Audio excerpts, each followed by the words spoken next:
What's up YouTube, this is Tubedigga.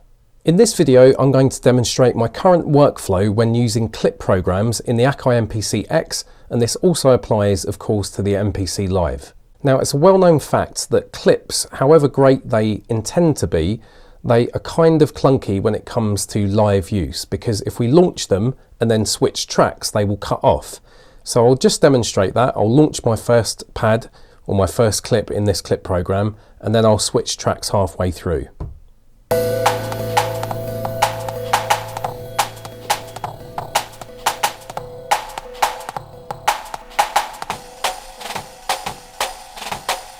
So it does play the clip back in its entirety, but then it will cut off and it won't loop.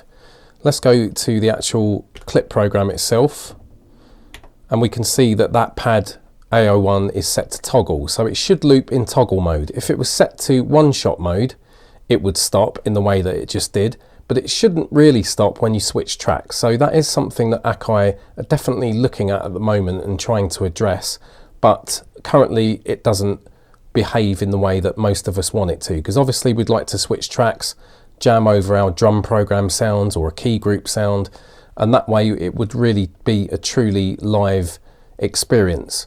So the workaround at the moment is to actually add your clips into a sequence.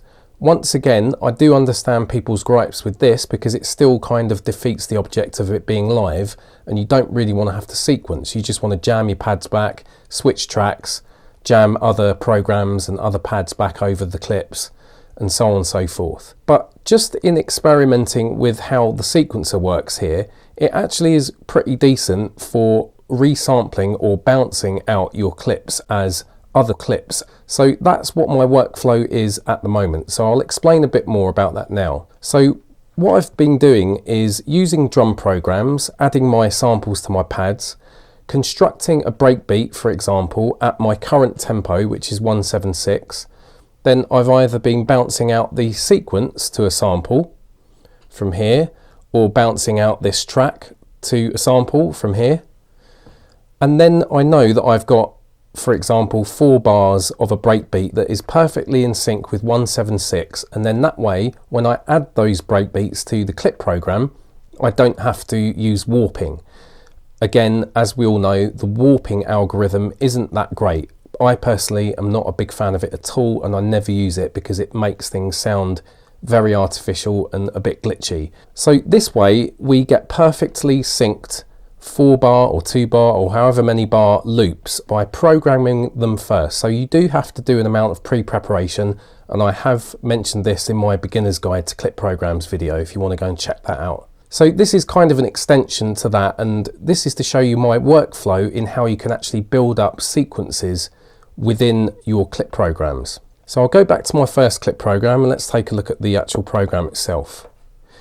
So on my first pad, I've got Drum Effects Jazz. Now this was a bounced breakbeat that I had a jazz sound going over the top of. Okay, so I just bounced this, so I had this section of my track as a bounced sample. On my second pad, I've got Drums Jazz, and that means it's the main drums, not the effects drums, which I've got on pad A01, which I played you at the start of the video. This next pad is the full drum break, so I'll play that back to you.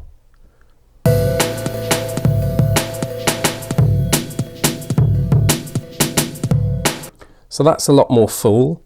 And then let's go to my third pad. This is Drums, Jazz and Perk. So basically what I did is I then took my drums and the jazz sample, and then I unmuted the percussion that I had coming from a drum program.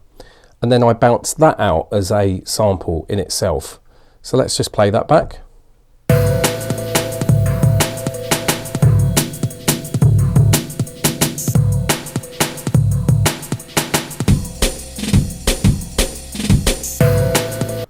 And as you can hear, there's some hi-hats and ride cymbals in there as well. What I'm basically doing is bouncing out my sequences, whether they're in drum programs or being triggered from these clip programs themselves, and just layering things up so I know that on my first pad I've got my intro, my second pad I've got another element coming in, my third pad I've got an additional element on top of that. So for example, on my fourth pad now I've got my bass coming in, and I've named that Drums Perk Bass. So all my pads have got samples that are named accordingly to the content that's within them. And this saves me from having a separate isolated bass on one of the pads and that I have to trigger at the same time as my drums. And I know this does kind of restrict you in the way that you don't have that separation between your drums and your bass. It kind of forces you in a similar way to the DJS 1000 that it's limiting you in a good way.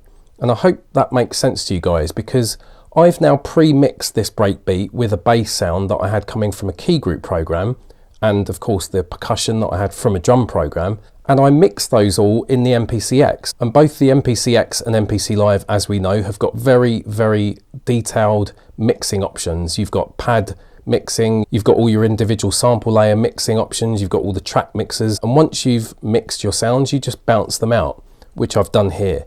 So I'll trigger this fourth pad back now, and this has now got the bass coming into it.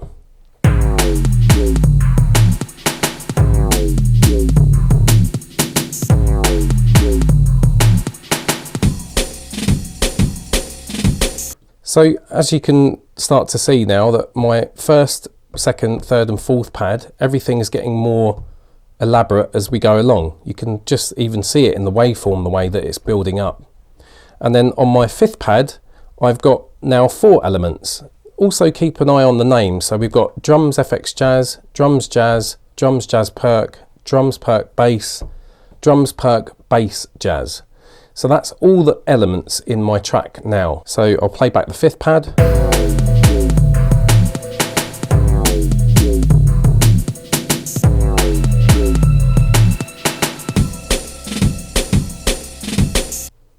And as you could hear, actually that's set to 1 shot, that shouldn't be, but as you could hear, there was a string sound as well towards the end of that. So I've added that as well, and that's part of the jazz program that I bounced out. So that is my workflow pretty much. I'm just resampling things at my current tempo from either clip programs themselves or drum programs or key groups or the entire song. And I'm just muting things, bouncing it out. So I'm bouncing out just different copies with different elements, either muted or unmuted, and then renaming them so they're organized. So when I look at my clip program, particularly in the program mode, I can see, although obviously the actual font in there is a bit too big for me to see the entire name of those samples, but if you put them in order or in pad order, you know where everything is. Okay, so the reason I've got this odd one up here is just a copy, so I can do something to that. So that's another good point to mention actually. Let's go to the pad mixer. So that pad up there, as you can see, it's got a load of effects on it. I'm not going to play that back because I'm currently working on that pad, but I hope you get my point. I'm trying to get you to understand that you can build up songs in your clip programs without having to bring in long samples that you've got to go into the sample edit and chop out sections and get it all perfect.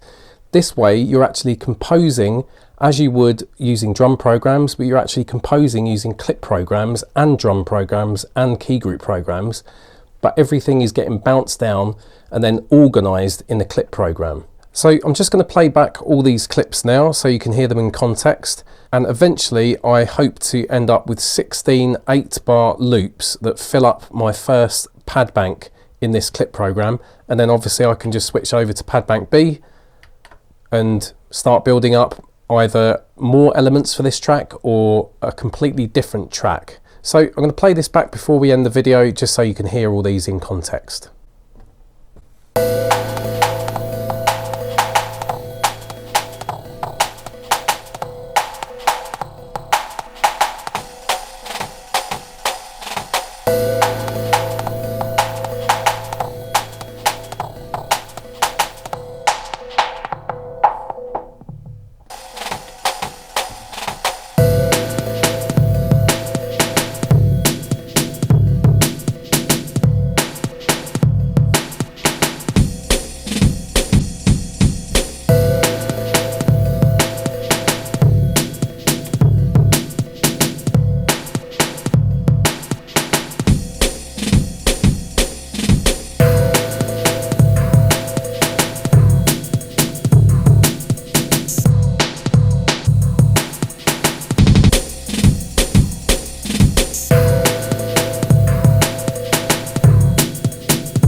So as you can tell, without having to switch sequences or anything like that, or switch tracks, I'm actually just working in this one clip program and building up an entire track.